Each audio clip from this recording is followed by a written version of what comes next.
أشهد أن لا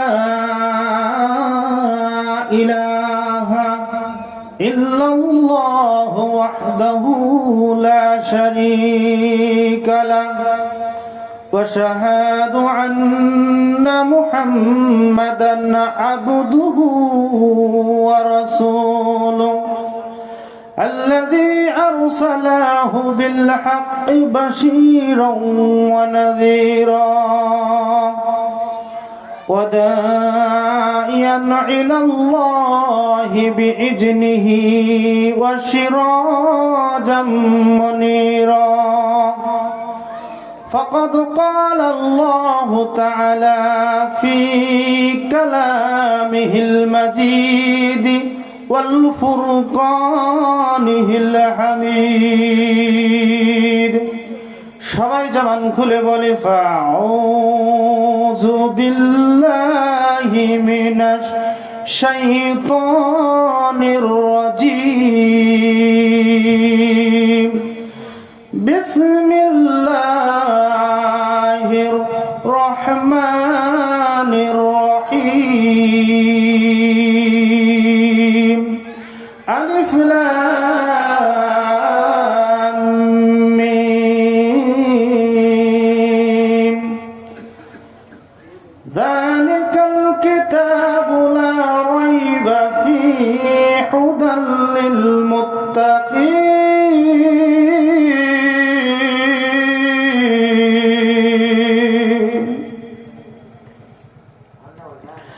الذين يؤمنون بالغيب ويقيمون الصلاة ومما رزقناهم ينفقون صدقت يا ربنا قال رسول الله صلى الله عليه وسلم وشكه الإيمان قال رسول الله صلى الله عليه وسلم وشكه حبيب الله ولو كان فسيقا إن الله وملائكته يصلون على النبي يا أيها الذين آمنوا صلوا عليه وسلموا تسليما درد اللهم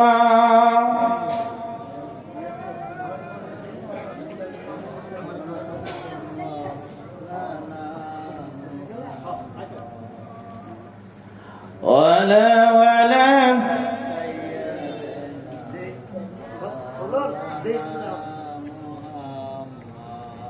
কি ব্যাপার জবান খুলতেছেন না কেন? নবীর মহব্বত আসে না? নবী বলেন ইন্না আওয়ালান নাসি বিআকসারি বিসসালাহ।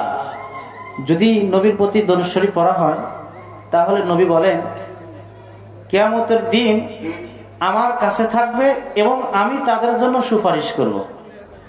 সুবহানাল্লাহ বলেন না যে? আর জোরে বলেন সুবহানাল্লাহ।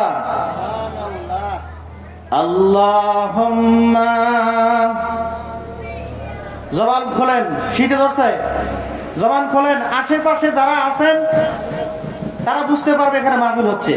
একটু জবান খোলেন বাবাজি, একটু জবান খোলেন না। আল্লাহুম্মা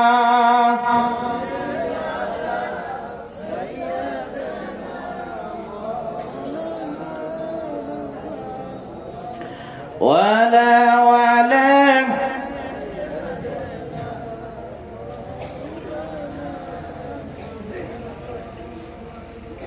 শব্দ নাই, তার মানে দুর্বল ইমানদার আমরা হয়ে গেছি।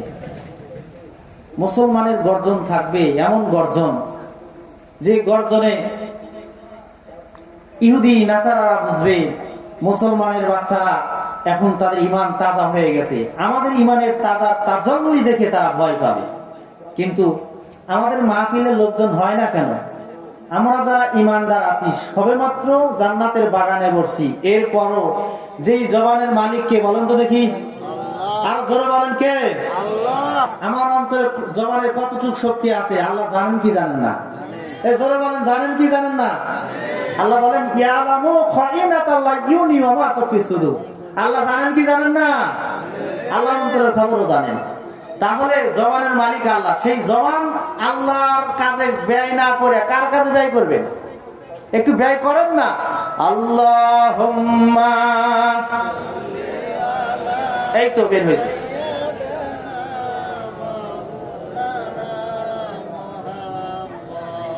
ওয়ালা ওয়ালা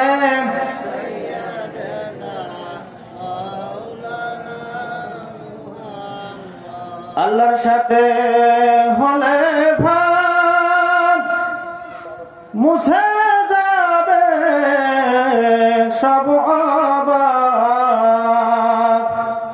আল্লাহর সাথে নাই রে ভাগ, এটাই হচ্ছে মূল অভাব।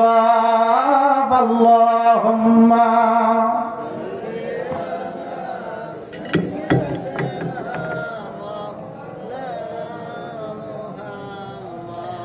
وعلى وعلى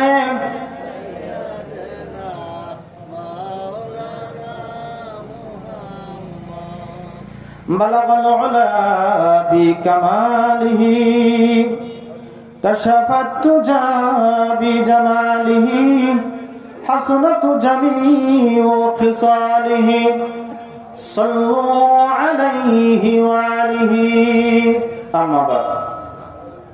ভাই তোমার সাউন্ড কিন্তু ঠিক হচ্ছে না, ঠিক করো ভাই। আলহামদুলিল্লাহ, গিলাসেলা বাইতুল নূর জামে মসজিদের উদ্যোগে বাৎসরিক ওয়াজ মাহফিল এর সম্মানিত সভাপতি আলহাজ এম এ বাড়ি বিএ সাহেব, সাবেক প্রধান শিক্ষক ডাকাতিয়া শহীদ মুক্তিযোদ্ধা উচ্চ বিদ্যালয় ও সভাপতি অত্র মসজিদ, আল্লাহ পাক আমার এই দাদাকে হায়াতের তৈয়বা দান করে সকলে বলে আমিন। দাদি যেন অসুস্থতার মধ্যে রয়েছে, আল্লাহ পাক তাকে যেন শিফা কামাল দান করে সকলে বলে আমিন। আজকের মাহফিলের সভাপতি হিসেবে থাকবেন মোহাম্মদ আব্দুর রহিম মাস্টার সাহেব, সাবেক সহকারী শিক্ষক, পশ্চিম হোসেনপুর সরকারি প্রাথমিক বিদ্যালয়। আল্লাহ পাক আমার এই স্যারকেও যেন কবুল করে নেয় সকলে বলে আমিন। তার হায়াতের মধ্যে যেন আল্লাহ পাক বরকত দান করেন সকলে বলে আমিন। প্রধান অতিথি যিনি সকলের পরিচিত আজকে এখানে আসবেন আলহাজ এম এ ওয়াহেদ MBA সাহেব। আছে গরু না পাই হাল তার দুঃখ চিরকাল। এগুলো বিরাট কথা হল, আছে গরু না পাই হাল তার দুঃখ। আমি বেশি কথা বলবো না, আমরা পশ্চিম বালুকার লোক, না ওয়াহেদের পক্ষ নিব না ধনুর পক্ষ নিব। একটাই কথা, পশ্চিম বালুকার ইঙ্গিতে মাঠ বুঝে নেবেন। তো সেই আলহাজ এম এ ওয়াহেদ সাহেব, আল্লাহ পাক তাকে যেন কবুল করে নেয় সকলে বলে আমিন। এরপর উদ্যোগক হিসাবে থাকবেন আলহাজ এম এ হাকিম বিএ সাহেব, আল্লাহ পাক তাকে যেন কবুল করে নেয় সকলে বলে আমিন।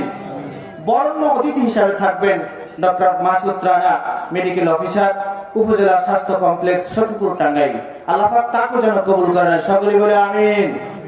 প্রধান মেহমান হিসাবে থাকবেন ডক্টর মোহাম্মদ ফরিদুজ্জামান, আল্লাহ পাক তাকে যেন কবুল করে নেয় সকলে বলে আমিন। ননন্দ অতিথি হিসাবে থাকবেন মোহাম্মদ শফিকুল ইসলাম শফিক, আল্লাহ পাক তাকে যেন কবুল করে নেয় সকলে বলে আমিন। আজকে প্রধান বক্তা যিনি আমাদের মাঝে উপস্থিত হয়ে গেছেন, আন্তর্জাতিক খ্যাতিসম্পন্ন মুফাসসির কোরআন, ইসলামী চিন্তাবিদ হযরত মাওলানা মোহাম্মদ আব্দুল সালাম আজাদী সাহেব, আল্লাহ পাক হযরতকে যেন কবুল করে নেয় সকলে বলে আমিন। দ্বিতীয় বক্তা হিসেবে থাকবেন আপনার আমাদের সুপরিচিত বক্তা আলহাজ মাওলানা মোহাম্মদ ওবায়দুল্লাহ বিলালী সাহেব, আল্লাহ পাক তাকে যেন কবুল করে নেয় সকলে বলে আমিন। এবং আমি অদম গুনাহগার রবুল ইসলাম আপনাদের মাঝে দুটি কথা বলতেছি, আল্লাহ পাক আমাকে যেন দ্বীনী খাদেম হিসাবে কবুল করে নেয় সকলে বলে আমিন। আমার বন্ধুবর হযরত মাওলানা মোহাম্মদ মনিরুল ইসলাম সাহেব, তিনি আমার পূর্বে কথা বলেছেন, আল্লাহ পাক তাকে যেন কবুল করে নেয় সকলে বলে আমিন। বিশেষ অতিথি হিসাবে অনেক মেহমান রয়েছে, প্রত্যেক মেহমানকে আল্লাহ পাক যেন কবুল করে নেয়, সকলে বলে আমিন। সম্মানিত অতিথি হিসাবে যেগুলো রয়েছে আল্লাহ পাক সকলকেই যেন কবুল করে নেয়, সকলে বলে আমিন। পৃষ্ঠপোষকতায় রয়েছে জনাব মোহাম্মদ রেদওয়ান রহমান, এরপর জনাব মোহাম্মদ কায়েমউদ্দিন সাহেব, সার্বিক সহযোগিতা রয়েছে এলাকাবাসী এবং শুভেচ্ছান্তে রয়েছে আলহাজ মোহাম্মদ কায়েমউদ্দিন ও আব্দুল মালিক সাহেব। একজন তাই লাগে, একজন চাচা লাগে। আল্লাহ পাক এই দুজনকেই যেন কবুল করে, সকলেই বলে আমিন। তারা অত্যন্ত এই মাহফিলের জন্য অত্যন্ত কষ্ট করেছেন, পায়ে হেঁটে প্রত্যেকটা, তাদের সাথে অনেকেই রয়েছে, তারা প্রত্যেকটা বাড়িতে বাড়িতে গিয়ে চিঠি দিয়েছে। আল্লাহ পাক এই ব্যক্তিগুলোকে যেন কবুল করে, সকলে বলে আমিন। এরপর আমাদের যিনি বুদ্ধি দিয়ে পরামর্শ দিয়ে সর্বসময় সহযোগিতা করে থাকেন ইঞ্জিনিয়ার মোহাম্মদ শাহাদুল্লাহ সুমন ভাইকেও যেন কবুল করে নেয়, সকলে বলে আমিন। আজকে সামনে বসা পর্দার আড়ালের মা বোনেরা সকলকেই যেন আল্লাহ পাক কবুল করে নেয়, সকলে বলে আমিন। এই মাহফিলকে যেন কাল কিয়ামতের ময়দানে জান্নাতের জারিয়া হিসাবে কবুল করে নেয়, সকলে বলে আমিন। আসুন আর সামনে কথা নয়, সরাসরি দু একটি কথা বলে আমি শেষ করব। তো আল্লাহ পাক আনফিকু, আল্লাহ পাক বলতেছেন, আর বলেন তো দেখি সম্পদের মালিককে, আর জোরে বলেন মালিককে। এটা বিশ্বাস করেন সবাই? হাত যন্ত্র দেখি কারা কারা বিশ্বাস করেন? লিল্লাহে তাকবীর। সাউন্ড আছে, বুড়া মানুষ না হলেও আমি দেখতেছি যুবকরা কম, বৃদ্ধ মানুষই বেশি। ও যুবক ভাইরা, তোমরা কই লুকিয়ে আছো? বৃদ্ধ বাবাজিদের সামনে বসায় দিয়া তোমরা রাস্তাঘাটে ঘোরাফেরা করতেছো আর মজায় আছো যে মনে হয় আমরা আগে জান্নাতে যাব। ও যুবক ভাইরা, হাতে ধরি পায়ে ধরি, এই জান্নাতের বাগানে এসে বসে যাও। বসলেই ফায়দা, না বসলেই খারাপ। একটু জিকির করি লা ইলাহা। আপনার সামনে গেছেন, মানুষ যারা আসতেছে সামনে গেছেন, সামনে যেহেতু জায়গা আছে একটু নড়াচড়া করে লা ইলাহা লা ইলাহা ইল্লাল্লাহ লা ইলাহা লা ইলাহা লা ইলাহা ইল্লাল্লাহু মুহাম্মাদুর রাসূলুল্লাহ। পাগল মন রে মন কেন এত কথা বলে? পাগল মন রে মন কেন এত কথা বলে? ৮০ তলাশের হলে ৪০-এর মন, মনে মনে এক না হলে মিলবে না ওজন। পাগল মন রে মন কেন এত কথা বলে? ঠিক কিনা? মন তো এক হইতেছে না বাবাজি আমার। এই জান্নাতের মাহফিলে যখন আমরা বসবো মন এক হইতেছে না। কেউ ঘোরাঘুরি, কেউ ছোটাছুটি, কেউ বলতেছে মাহফিলে যাবো কিনা। দ্বিধাদ্বন্দ্বের মধ্যে রয়েছেন, গেলেই তো টাকা দিতে হবে, মন কিন্তু এক হইতেছে না।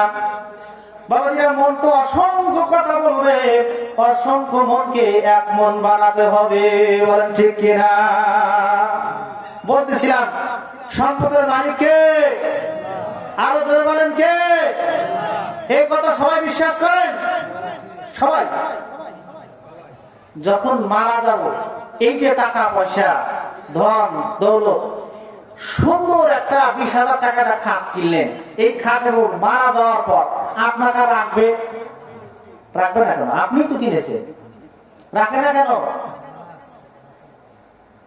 আপনি টাকাটা কিনেছেন, একদিন রাখুক, রাখবে? আপনার সন্তান রাখবে? আহা, রাখবে না। এত টাকা দিয়ে, সম্পদ দিয়ে গাড়ি ক্রয় করলাম, খাট ক্রয় করলাম, কত কিছু ক্রয় করলাম বাবাজিরা আমার, কিন্তু ওই খাটের ভিতরে আর রাখবে না। যখন আমি মারা যাব, মারা যাওয়ার সঙ্গে সঙ্গে ওই খাট থেকে নেমে আমাকে বাহিরে টেনে মসজিদের খাটের ভিতরে উঠাইয়া দিবে, ঠিক কিনা? এত টাকা পয়সা দিয়ে খাট কেনা হয়েছিল, বিদেশ থেকে কম্বল নিয়ে আসা হয়েছিল, মরার পর আর সেই কম্বল দিয়ে পেছানো হবে না। সাধারণ একটি দোকান থেকে সাদা কাপড় নিয়ে এসে আমাকে আপনাকে জড়াইয়া চকলেটের মতো মরাইয়া ওই মসজিদের খাটে উঠাইয়া দিবে, আর বলবে নিয়ে যাও, তাড়াতাড়ি নিয়ে যাও, তাড়াতাড়ি দাফনের কাজ শেষ কর। আরে আদরের সন্তান ঘরের ভিতরে রাখতে চায় না, আদরের সন্তান ঘরের ভিতরে রাখতে চায় না। যেই সন্তানের জন্য মাথার ঘাম পায়ে ফেলে সারাদিন পরিশ্রম করতেছি, ঠিক কিনা? অনেক শিক্ষক রয়েছে বাড়ি থেকে যখন ভারকা যায়, হুজুর আজকে না খেয়ে এই ভারকা থেকে আসলাম, সকালবেলা না খেয়ে গিয়েছিলাম, ভারকা থেকে না খেয়ে আসছি, 20 টাকা 100 টাকা বাঁচাইছি আমার মালিকের জন্য। সেই মালিক যখন মারা যাবেন, মারা যাওয়ার পর আর আপনাকে ওই সুন্দর ঘরের ভিতরে রাখবে না, অন্ধকারময় এমন একটা কবর, যেই কবরের নেই কোনো বিছানা, নেই কোনো বালিশ, নেই কোনো বন্ধু বান্ধব আছে কি, নেই কোনো কিছু নেই, এমন একটা অন্ধকারময় কবর। সেই কবরের একটাই উপায়, আমার আপনার সম্পদ যদি দ্বীন ইসলামের পথে দান করে যায়, পৃথিবীর সব কিছু ধ্বংস হবে, 3টা জিনিস ধ্বংস হবে না। তার মধ্যে বলুন তো দেখি, এই যে জান্নাতের বাগান, এই জান্নাতের বাগান আল্লাহকে ডেকে বলবে, আল্লাহ ওই সমস্ত মানুষগুলোকে নিয়ে আসো যারা নাকি তোমার কথাগুলো শুনতেছিল, যারা নাকি তোমার আলোচনা, তোমার হাবিবের আলোচনা শুনতেছিল, তাদেরকে নিয়ে আসো। যতক্ষণ পর্যন্ত তাদের না নিয়ে আসবা প্রভু, আমি জান্নাতের বাগান ধ্বংস হব না। তাদেরকে জান্নাতে না নেওয়া পর্যন্ত আমি জান্নাতের বাগান নষ্ট হব না। জোরে কোন সুবহানাল্লাহ। পাশে মসজিদ দেখতে পান, মাদ্রাসা দেখতে পান, এই মাদ্রাসা মসজিদ গুলো ধ্বংস হবে না। আল্লাহকে ডেকে ডেকে বলবে, আল্লাহ ওই বান্দাগুলো নিয়ে আসো, টাকা দিয়ে, বুদ্ধি দিয়ে, পরামর্শ দিয়ে এই দ্বীনি মাদ্রাসাগুলো সাজাইছিল, ওই বান্দাগুলোকে নিয়ে আসো। যতক্ষণ পর্যন্ত ওই বান্দাকে না নিয়ে আসবা, যতক্ষণ পর্যন্ত ওই জান্নাত ওই বান্দাগুলোকে না দিবা, ততক্ষণ পর্যন্ত আমি মাদ্রাসা ধ্বংস হব না। মসজিদে একই কথা বলবেন, মাদ্রাসা মসজিদ এগুলো ধ্বংস হবে না আপনার জন্য। যেই সন্তানের জন্য মাথার ঘাম পায়ে ফেলে ভালুকা থেকে বাড়িতে আসলেন না খেয়ে দিয়ে, তারা বলবে তাড়াতাড়ি কবরস্থ করো, তারা বলবে বাবার সম্পদ গুলো ভাগাভাগি করো তাড়াতাড়ি। বলবো ওই ঘর বাবা যে আমাকে জন্য রেখে গেছে, ওই জমিটা আমার জন্য রেখে গেছে। ভাই বোনের মধ্যে ঝগড়া বেঁধে যাবে সম্পদ নিয়ে, আর আপনি ওই গহীন অন্ধকার কবরে কেঁদে কেঁদে মরবেন। আর সোনার টুকরা সন্তানদেরকে ডেকে বলবেন, ও বাচ্চা ধন, দুনিয়াতে অসংখ্য সম্পদ তোর জন্য রেখে এসেছি, ওখান থেকে কিছু সম্পদ আমার জন্য দান কর। কিন্তু আপনার সন্তান আপনার জন্য দান করবে না। আজকে এই জান্নাতের বাগানের মধ্যে থেকে মাদ্রাসা মসজিদের জন্য যারা টাকা দিবেন গো, এই টাকাটা সর্বপ্রথম আল্লাহ রাব্বুল আলামিনের হাতে যায়। যখন সুবহানাল্লাহ, as-সাদাকাতু তাকাউ ফিল কাফর রহমান, আল্লাহ বলেন সর্বপ্রথম আমার হাতে আসে টাকাগুলো। আল্লাহু আকবার। এরপর বলেন আউয়ালা সুম্মা তাকাউ ফিল কাফিল ফাকির, এরপর মানুষের হাতে যায়। যখন সুবহানাল্লাহ, সর্বপ্রথম কার হাতে যায়? আরো জোরে বলেন আল্লাহর হাতে। আমরা মনে করতেছি উলামায়ের হাতে টাকা দিলাম, এই টাকাটা উলামায়ের হাতে। আল্লাহ বলেন না, আমার কুদরতি হাতে আগে আমি টাকা হাতে নেই। জোরে বলেন আল্লাহু আকবার। এই জন্য বাবাজি সব ক্ষেত্রে বলতেছি, উপায়ের পন্থা আছে। গরু না বয় হাল, তার দুঃখ চিরকাল। যদি গরু থাকতেও হাল না বয়, তার দুঃখ থাকবে কি? থাকবে না। তার দুঃখ চিরকাল থেকে যাবে। কারণ গরু আছে, হাল বয় না, তার সংসারে অর্থ উপার্জন হবে না। আমল করার পন্থা সৃষ্টি হয়ে গেছে। এই যে ধানগুলো ঘরে নিয়ে আসলাম, ধানের ওষুধ আছে কি নাই? জোরে বলেন না, আছে কি নাই? আরো জোরে বলেন, আছে কি নাই? ধানের কিন্তু ওষুধ দিতে হবে প্রকৃতির নিয়মে। যেগুলো নিজের সেচ দিয়ে উৎপাদন করা হয়, সেখান থেকে 5। আর যেগুলো উৎপাদন ছাড়া অর্থাৎ আল্লাহর প্রকৃত হয়, সেখান থেকে 2 দিতে হবে। বাবাজি আমার, আমরা কিন্তু সেইগুলো করি না। যেগুলো খাইতেছি মনে করে হালাল মনে করে খাইতেছি। ধানগুলো ঘরে নিয়ে এসে কিছু ফকির যদি বাড়িতে আসে, ওই ফকির পর্যন্ত কোনো টাকা পয়সা দেয় না। অথচ আল্লাহ বলেন, তোমার কাছে যদি কেউ হাত পাতে, ওই হাত যেন ফিরাইয়া দাও না। হাত পাতা সবার পক্ষে সম্ভব না, ঠিক কিনা? সম্ভব? আমি আর আপনি হাত পাততে পারবো? সবার পক্ষে সম্ভব? সবার পক্ষে সম্ভব না। যারা হাত পাতে, এদেরকে আপনি খালি হাতে ফিরিয়ে দিন না, কিছু না কিছু দিয়ে অথবা কথার মাধ্যমে খুশি করে তারপর ফিরিয়ে দেন। কে খুশি হবে?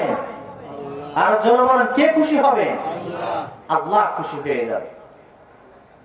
হযরত ঈসা আলাইহিস সালামের জামানায় এক ধোপা মানুষকে অনেক জ্বালা যন্ত্রণা দেয়। তার কাছে যখন কাপড় ধুইতে দেওয়া হয়, ওই ধোপাটা নতুন কাপড় পাল্টে পুরনো কাপড় দিয়ে দেয়। এই পরিস্থিতিতে সকলেই মিলে হযরত ঈসা আলাইহিস সালামের কাছে নালিশ দিলেন আর বললেন, ও পয়গম্বর, আপনি শোনেন, আমাদের এলাকায় যে ধোপাটা রয়েছে, এই ধোপাটার কারণে আমরা জ্বালা যন্ত্রণার মধ্যে রয়েছি। ঈসা আলাইহিস সালাম বললেন, আমি কি করতে পারি? লোকজন বললেন, আমি এমন একটা দোয়া করেন যে দোয়ার কারণে দুনিয়া থেকে চির বিদায় হয়ে যায়। লোকজনের কথায় হযরত ঈসা আলাইহিস সালাম আল্লাহর কাছে মুনাজাত ধরলেন। আল্লাহকে ডেকে ডেকে বললেন, প্রভু হে, এই ব্যক্তিটা, এই ধোপাটা আল্লাহ তুমি দুনিয়া থেকে নিয়ে চলে যাও। এই ধোপাটা অদৃষ্টতায় আমরা একেবারে ক্লান্ত হয়ে গেছি। ও প্রভু, তুমি এখান থেকে, দুনিয়া থেকে এই ধোপাকে তুমি নিয়ে যাও। এই ধোপা যেন দুনিয়া থেকে চির বিদায় হয়ে যায়। আল্লাহ রাব্বুল আলামিন দোয়াটা কবুল করে নিলেন। লোকজন সকলেই বলা বলে শুরু করলো আর বলতে থাকলো যে ঈসা পয়গম্বর যে দোয়াটা করেছে, যে নবী হইয়া দোয়া করেছে, এই দোয়া কোনদিন বিফলে যাবে না। বিফলে যাবে? নবীর দোয়া বিফলে যাবে? কোন সন্দেহ আছে? কোন সন্দেহ নাই। দুবাইবার দুনিয়া থেকে চির বিদায় হয়ে যাবে। লোকে লোকে বলা বলি শুরু করে দিল আর বলতে শুরু করলো, দুবা যখন নদীর ঘাটে কাপড় চুপড় নিয়ে ধুইতে যাবে, আমরা তাকে দেখতে যাও কেমন করে দুনিয়া থেকে ধীরে নিঃশ্বাস হয়ে যায়। সকলেই দেখার জন্য হাঁটি হাঁটি পা পা করে যাচ্ছেন। এদিকে ধোপা নিজ মনে 3টা রুটি নিয়ে আগের নাই ঘাটে চলে যাচ্ছেন কাপড় ধুইতেন। যাওয়ার সময় রাস্তার পথের মধ্যে একজন ভিক্ষুকের সাথে সাক্ষাৎ হয়ে যায়। ভিক্ষুক ডাক দেয়া বলেন, ও ধোপা ভাই, আজ 3 দিন ধরে আমার পেটে কোনো খাবার নাই, আমার পেটে কোনো খাবার নাই। ও ধোপা ভাই, তুমি কি কোনো খাবার আমাকে দিতে পারো? এইবার ধোপাকে এমন কথা বললেন, ধোপার মনে একটু দয়ার সাগর ভেসে ওঠে। তার পোটলাটা খুলে 3টা রুটি থেকে 1টা রুটি ভিক্ষুককে দান করে দেন। আল্লাহু আকবার। ভিক্ষুককে দান করে দিলেন 1টি রুটি। কয়টি রুটি? 1টি রুটি দান করার পর ভিক্ষুক সুন্দর করে দোয়া করতেছেন, গফরাল্লাহু লাকা তাকাদ্দাম মিন যামবিক তাহির কলবিক। ভিক্ষুক দোয়া করলেন, ও আল্লাহ তুমি তার অতীতের গুনাহগুলো মাফ করে দাও, তার অন্তরকে পরিশুদ্ধ করে দাও। বলুন আল্লাহু আকবার। ধোপার মনে বড় খুশি হয়ে গেল, এত সুন্দর আমার জন্য দোয়া করলো। ধোপা নিজ মনে খুশি হয়ে আরেকটি রুটি তাকে দান করে দিলেন। এবার ধোপা আবার দোয়া করলেন, গফরাল্লাহু লাকা মা তাকাদ্দাম মিন যামবিক ওয়া মা তাআখার। আল্লাহ তার বর্তমান ভবিষ্যতের গুনাহগুলো তুমি আল্লাহ মাফ করে দাও। এবার ধোপা আরো খুশি হয়ে গেলেন। খুশি হয়ে গিয়ে আরেকটা রুটি ছিল, একটি মাত্র রুটি ছিল বাকি। এই রুটিটা ধোপা দান করে দিলেন। জোরকান আল্লাহু আকবার। এই রুটিটাও দান করে দেওয়ার পর ভিক্ষুক দোয়া করতেছেন, হাফিজাল্লাহু তাআলা আন বালিয়াতিস সামাই ওয়া বানাল্লাহু বিকসরা ফিল জান্নাহ। ধোপা সুন্দর করে দোয়া করে দিলেন।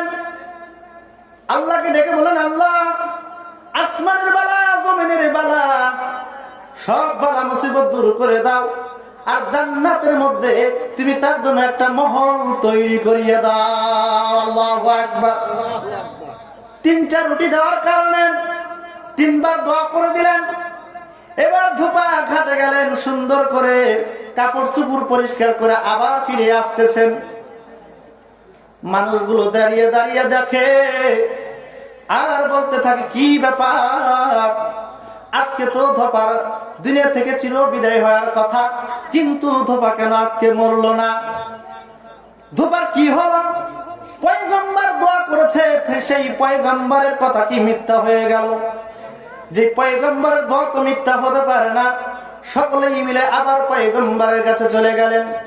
হযরত ঈসা আলাইহিস সালাম ডেকে বললেন, কি ব্যাপার, তোমরা কেন আবার আমার কাছে ফিরে এসেছো? কি হয়েছে বলো? ঈসা আলাইহিস সালামকে বললেন, হুজুর আপনি যার জন্য দোয়া করেছিলেন সে তো মরে নাই। আল্লাহু আকবার। সে তো মরে নাই। লোকরা হযরত ঈসা আলাইহিস সালামকে যখন এই কথা বললেন, বলে চলো যাইয়া দেখি ধোপা কি জন্য বেঁচে গেল, একটু লক্ষ্য করে চলো দেখে আসি। পয়গম্বর চলে গেলেন, দেখলেন টোপলা মাথায় নিয়ে সেই ধোপা হাঁটি হাঁটি পা পা করে আসতেছে। পয়গম্বর থামিয়ে দিলেন, ধোপাকে জিজ্ঞেস করলেন, ধোপারে তোর টোপলাটা নামা। টোপলাটা নামানো হলো। কয় টোপলাটা খোল। টোপলাটা খোলা হলো। যেই খুললো দেখে কালো এক বিষাক্ত সাপ তার মুখের ভিতরে লাগাম লাগানো। সাপকে জিজ্ঞাসা করে, সাপ তোর মুখে লাগাম কেন? সাপ ডাক দিল, পয়গম্বর মুখে লাগাম আল্লাহ রাব্বুল আলামিন ফেরেশতার মাধ্যমে লাগাইয়া দিছে। এই ধোপা এমন একটা কাজ করেছে, পথের মধ্যে এক ভিক্ষুককে একটা রুটি দান দেওয়ার কারণে ওই ভিক্ষুকটা দোয়া করেছিল, আল্লাহ তার অতীতের গুনাহ, তার অন্তরের গুনাহগুলো মাফ করে দাও। রুটিটা দেওয়ার পর আর একটা রুটি দিয়েছে, তিনি বলেছেন বর্তমান ভবিষ্যতের গুনাহ মাফ করে দাও। আবার রুটি দিয়েছে, আবার দোয়া করেছে, আল্লাহ আসমানের বালা জমিনের বালা যখন বলেছে তখনই আল্লাহ রাব্বুল আলামিন আমার মুখে লাগাম লাগাইয়া দিছে। ভিক্ষুককে ডেকে বলল, ভিক্ষুক রে ইস্তানা ফিল আমল। ও ভিক্ষুক, ভিক্ষুক রে যে দোয়াটা করেছে ধোপার জন্য রে, ধোপাকে ডেকে ডেকে বললেন, ধোপা আজকে থেকে নতুন করে আমল শুরু কর, তোর জীবনের সমস্ত গুনাহগাতা আল্লাহ মাফ করে দিয়েছে।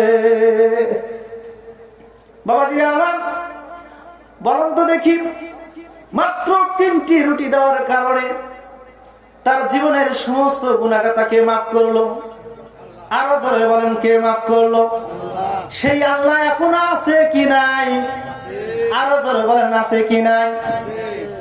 আছে। বিশ্বাস করি, বিশ্বাস করি, কিন্তু বাস্তবমুখী বিশ্বাসী নয়। বাবাজির আমার পকেট থেকে টাকা বের করা বড় কঠিন, একটা উদাহরণ দৃষ্টান্ত দেই, আমি ওয়াজ করে শেষ করবো, যেহেতু হুজুর আসতেছে, আমার আসতেছে, একটু কথা বলি, আসলেই ছেড়ে দিব। এক কুকুর একেবারেই ক্ষুধার জ্বালায় একেবারেই শেষ পর্যায়ে চলে গেছে, মানে একদম মেরা। আপনাদের এলাকায়, আমাদের এলাকায় বলে কাবু, আপনাদের এলাকায় বলে মেরা, আছে কি নাই? একেবারেই মেরা। তো এক ভাই গামছার ভিতরে রুটি বানাইয়া রাস্তা দিয়ে যাচ্ছে, যাওয়ার সময় দেখে কুকুরটা একেবারে খিদার তৃষ্ণায় জিহ্বাটা বের করে দিয়েছে। এই কুকুরটার অবস্থা দেখে অন্তরের মায়া লেগে গেছে। অন্তরের মায়া লাগার কারণে কুকুরের পা ধরে কান্না শুরু করেছে। কি ধরে? আর ধরে বলেন কি ধরে? পা ধরে কান্না শুরু করে দিয়েছে। এই কান্না করা দেখে ওই রাস্তা দিয়ে আরো মানুষ যাইতেছিল, দেখে কুকুরের পা ধরে কান্না করতেছে। তখন যে ব্যক্তি যাইতেছিল উনি মনে করলেন, আরে এই কুকুরের মধ্যে না জানি কি আছে। তিনিও গিয়ে আর একটা পা ধরে কান্না শুরু করে দিলেন। এইভাবে করতে করতে 4-5 জন ধরে কান্না শুরু করলো পথের মানুষ। আর মানুষগুলো ওর উপর পিঠ ধরে কান্না শুরু করলো। শেষ পর্যন্ত অসংখ্য মানুষ কান্নাকাটি শুরু করে দিয়েছে মানুষকে ধরে। দেখবেন আজকের সমাজে এই রাস্তায় যদি একটা লাল গামছা পালানো হয়, আপনি 1 টাকা দিয়ে ফিরে আসবেন, ওর মধ্যে অনেক টাকা হবে। হবে কি হবে না? মানুষ হুশে বাঙালি হয়ে গেছে। দেখলেই সাধু বাবা, দেখলেই আরে বাবা, এই বাবার কাছে টাকা না দিলে হবে না, আছে কি নাই? এই অবস্থা, আমাদের অবস্থা খুবই খারাপ। আমাদের ইসলামী জ্ঞানটা একেবারে লোপ পেয়ে গেছে। কোথায় টাকা দিতে হবে সেটাও আমরা বুঝি না।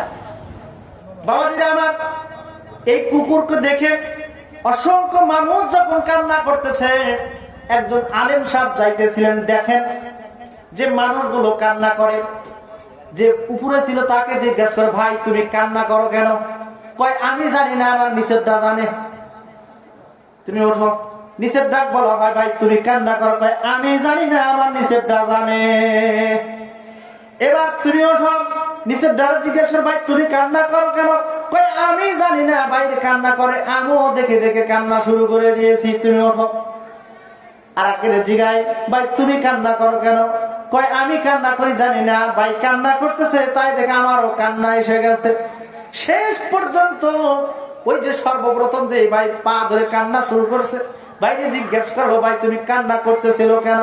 কয় ভাই এই রাস্তা দিয়ে যাইতেছি, কুকুরটার অবস্থা দেখে আমার আর সহ্য হলো না, অন্তর আর মানলো না। কুকুরটারে এত তৃষ্ণা, এত ক্ষুধা লেগেছে, যার কারণে নড়তেও পারে না, চড়তেও পারে না। এই জন্য কুকুরের পা ধরে কান্না করতেছে আর বলতেছে, আল্লাহ এই কুকুরের উপায় হবে কি? এই কুকুরের উপায় হবে কি? লোকটা আলেম সাহেব ডেকে বললো, তোমার গামছায় কি? কয় গামছায় আমার রুটি। কয় এই কান্না বাদ দে, রুটি যদি খাওয়াইতে কুকুর সবল হইতো।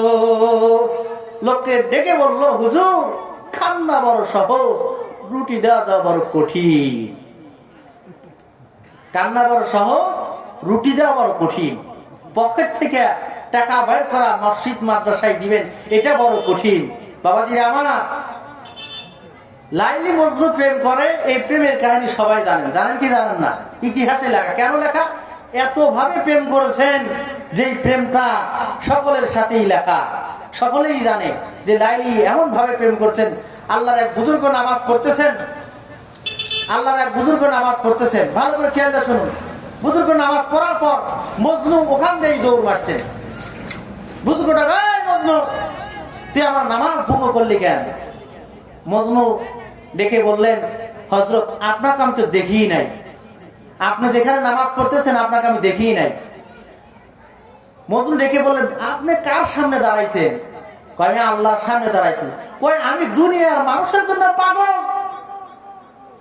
তাই আমি আপনাকে দেখি নাই। আপনি যার জন্য পাগল, যে মহান আল্লাহ আমাকে মজনুকে লাইলিকে সৃষ্টি করেছে, আপনি তার পাগল। আমি তো সাধারণ দুনিয়ার নারীর জন্য পাগল। আপনি, আমি এখান থেকে গেলাম, আপনি টের পাইলেন কেমনি? আর আমি মজনু লাইলির জন্য পাগল, আপনাকে টের পাই নাই। আমরা পাগল হই না তো।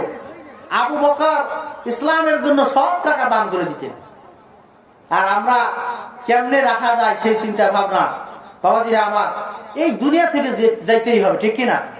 দুনিয়া কিন্তু থাকার জায়গা না। দুনিয়া কি থাকার জায়গা? কারা কারা থাকতে পারবেন হাত উঠান তো দেখি। কারা থাকতে পারবেন?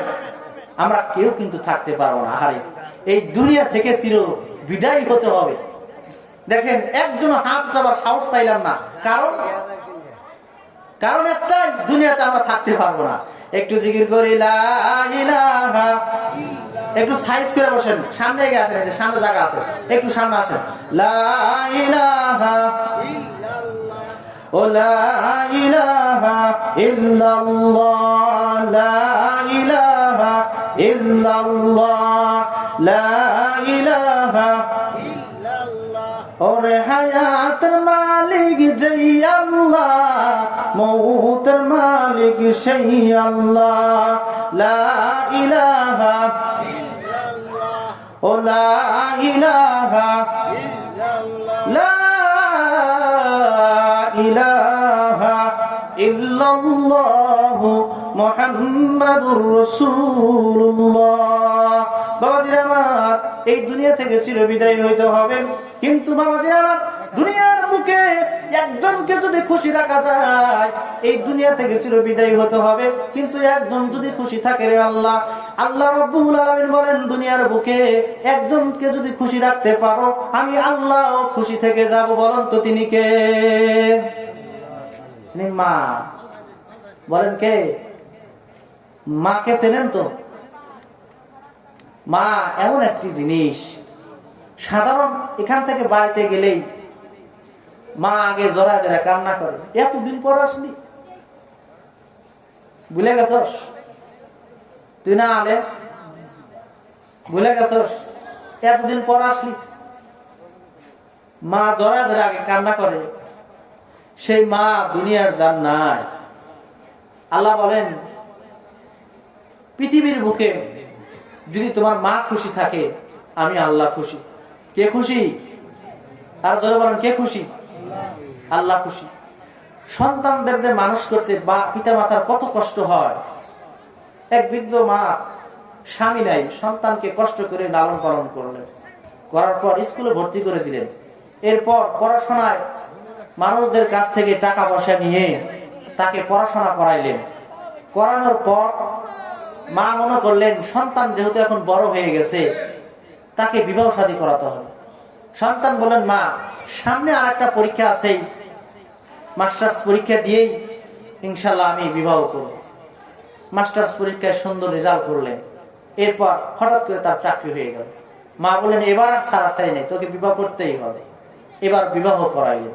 বিবাহ করার পর ধনাঢ্য দোলালি আসলেন। আজকাল যুবকরা, বাবাজিরা আমার, 3 শ্রেণীর মেয়ে দেখে বিবাহ করো। কয় শ্রেণীর? ও যুবক ভাইরা মনে রাখো, কয় শ্রেণীর? 3 শ্রেণীর মেয়েকে বিবাহ করবে। একটা, প্রথমে দেখবে মালেহা, সম্পদ আছে কিনা। এরপর দেখবা সম্পদ যদি না থাকে, এবার সুন্দরী দেখবা, সুন্দর হয় কিনা।